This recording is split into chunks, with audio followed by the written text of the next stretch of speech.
Welcome to my small cottagecore forest garden. This is series 2, episode 7, and this is a completely different way of me filming these videos for you. For episode 7, I thought we could just hang out in my garden and actually do some harvesting of food and create something nice for dinner. I've already begun harvesting this afternoon for some wild teas, and I've picked some raspberry leaf, I've picked some wild basil, and I've picked some calendula.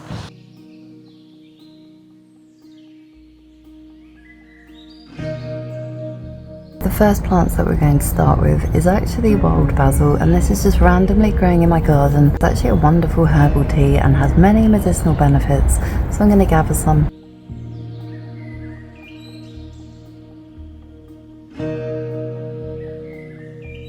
This is the beautiful wild basil, and it has these incredibly beautiful and delicate tiny little pink, like little orchid style flowers. And you get this kind of double bobble head. And you've got lovely little leaves coming down a square stem because it's in the mint family. And it's very fragrant and very beautiful.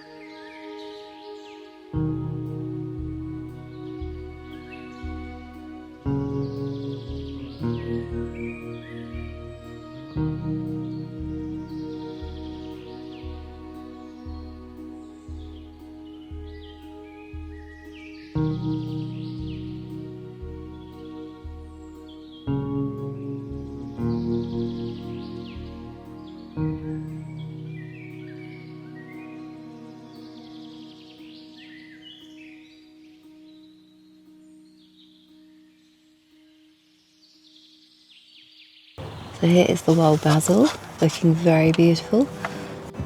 Then we have some fresh shoots of the raspberry leaf. Obviously you can see there's some needs for washing because there's some snail slime on that one. And then I've been picking some of the beautiful calendula. So this bed now is absolutely thriving, and it is definitely time to harvest some of those lettuce. I've been meaning to do it for ages, but I wanted to do it together. Lots of things are climbing, the beans are climbing, and they have managed to reach all the way up the top. There's a lot of interesting things in here. I really want to get this lettuce out this evening. It is beautiful and it's crying out some salad leaf dressing. It's going to be yummy. So it really is just a beautiful Wednesday afternoon. The sun has been shining and I'm going to harvest my first beautiful big lettuce. When I first tried harvesting the lettuce, I was picking it leaf by leaf and couldn't understand why it was such a nightmare to work with. Now I am understanding that you need to harvest the plant. And it's a beauty. What I'll do is get rid of the under leaves because they're covered in snails.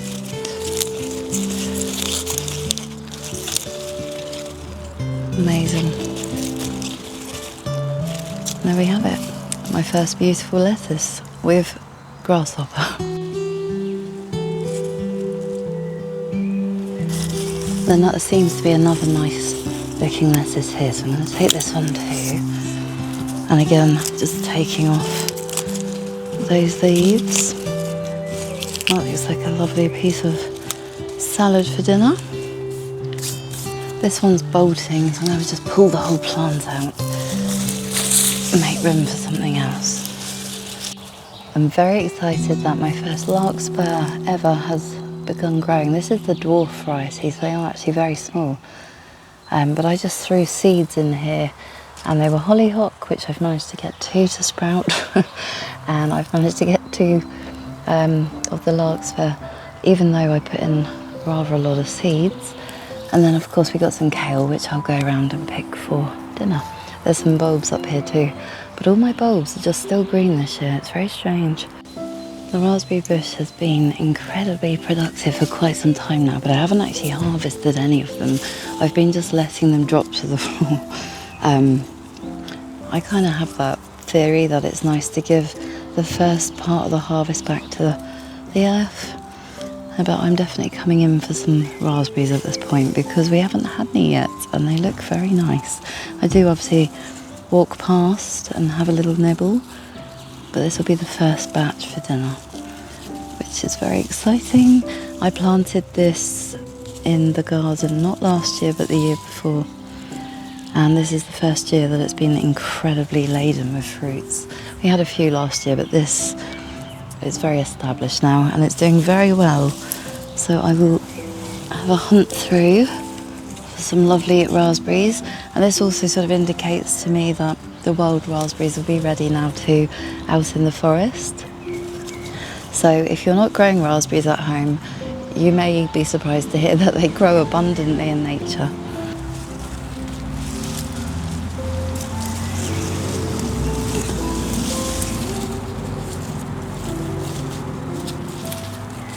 I've probably got spiders all over my head as per usual.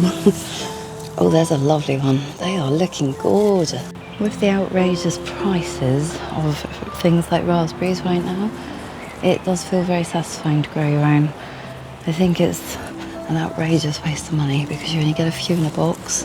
There's normally about £4, and then they don't tend to always taste the best. These, very organic, very free, very tasty, very plentiful, very abundant this year. In this patch this year there has been some green alkanet has arrived. I will be taking that out at the end of the season because it will take over, and I want to keep lots of room for the raspberries because this is very much their space. There's a few around the back here. I think for now that is the raspberries.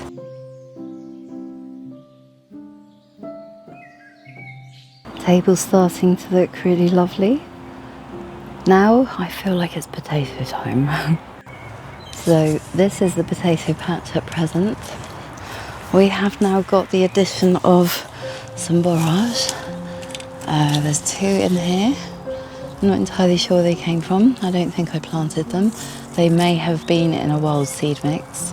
I'm going to leave them out for the bees at present, but then I'm going to remove them so that they don't take over the garden, because borage doesn't really have medicinal properties that I want to work with. It's carcinogenic, so I avoid it. But it's a beautiful, beautiful plant, and the bees can enjoy it while it's here this year. I'm also still pulling out my spinach, which most of it just went straight to seed. I think because there was no water. My fault. Anyway, let's go find some potatoes. Now I have already harvested from the potato patch. There's a line of potato plants missing, but these have now started to die off, and I'm very keen to see what potatoes are here. I'm finding this an amazingly fun experience. I've never grown potatoes. I don't know why. So it's just so fun fiddling around, seeing what you've got. And then you get the cutest little potatoes, and they're so delicious. They're so creamy compared to those kind of, I don't know, dryish potatoes from the shops, but these are just so delicious. And we're definitely enjoying having them for dinner.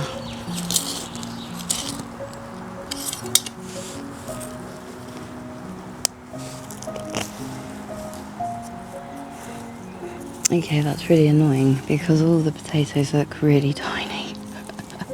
I feel like I need to put that back in the earth and hope for the best. Okay, that's not quite what I was hoping for. What else have we got in here?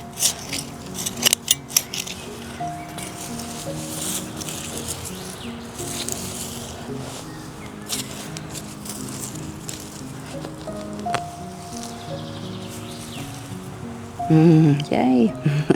A good size one. That's good. Ooh, another good size one. Is there more?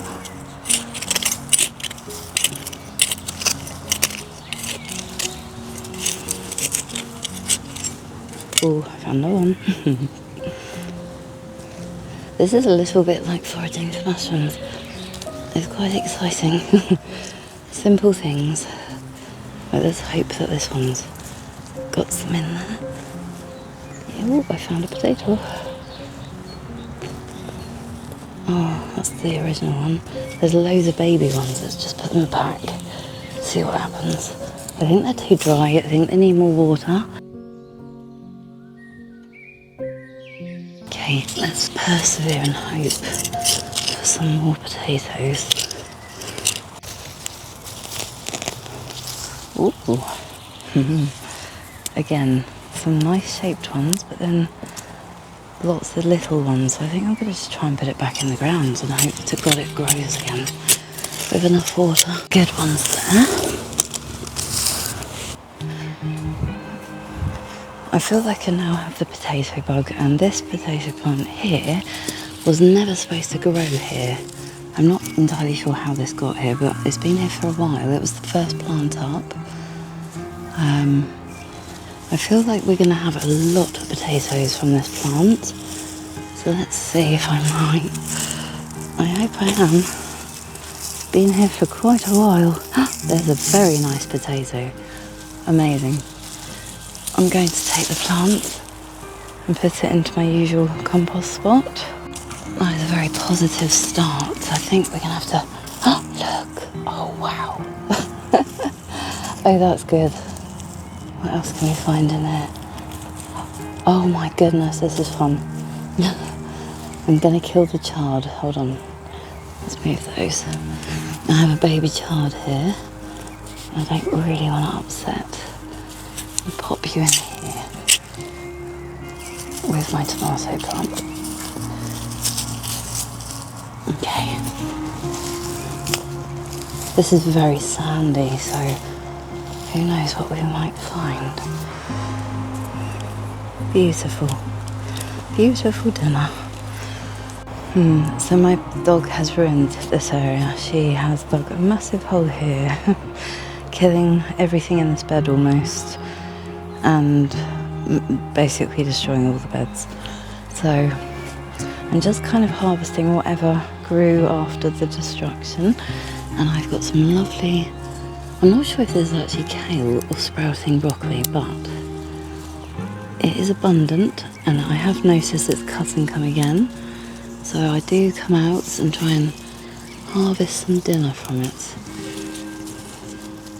Just snipping off the tops, and then it seems to quite happily sprout back. Same with the chard. I've got rainbow chard in here this year. Anything that looks healthy enough for tea is coming to the kitchen with me this evening. I've got pork, and I wanted to do lots of delicious vegetables and greens and potatoes, and just start getting those lovely summer flavours into the kitchen. And water this lot tonight. I must learn that my plants need water.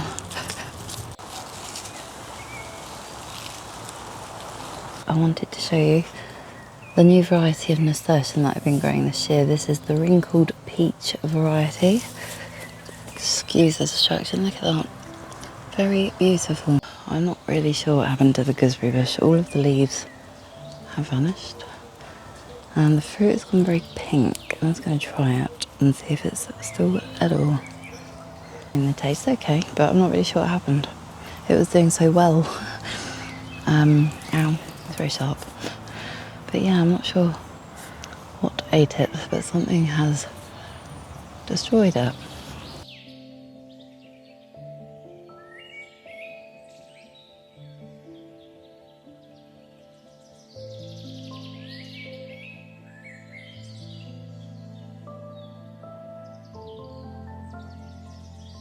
I'm very happy with this basket full of delicious produce for dinner. It's going to be yummy. Beautiful lettuces and gorgeous little potatoes. That's very nice. Okay, so we've got some lovely fresh lettuce which I'm going to get rinsing. I'm going to rinse off the wild basil and get that drying for tea, and I've got the beautiful greens, so I want to get those rinsed I'll get the raspberries rinsed off, the raspberry leaf rinsed off, the calendula rinsed off, that will be dried off for tea.